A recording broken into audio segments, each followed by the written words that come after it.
भारताला जर एक महासत्ता म्हणून आपल्याला स्वप्न बघायचे असेल, एक विकसित देश करायचा असेल, तर एक सुदृढ समाज निर्माण होणं, आरोग्य संपन्न समाज होणं हे खूप आवश्यक आहे.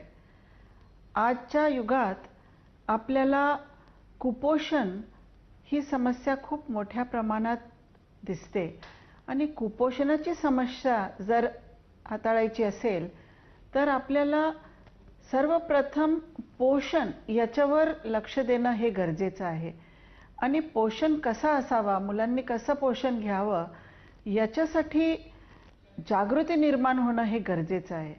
चालता चालता काम करता करता घरामध्ये आपल्याला एखादा पौष्टिक वस्तू कशी खाता येईल त्या प्रकारच्या सुद्धा या मालिकेमध्ये पदार्थ दाखवण्यात येणार आहे आणि ते महिलांनी लक्ष देऊन बघावं.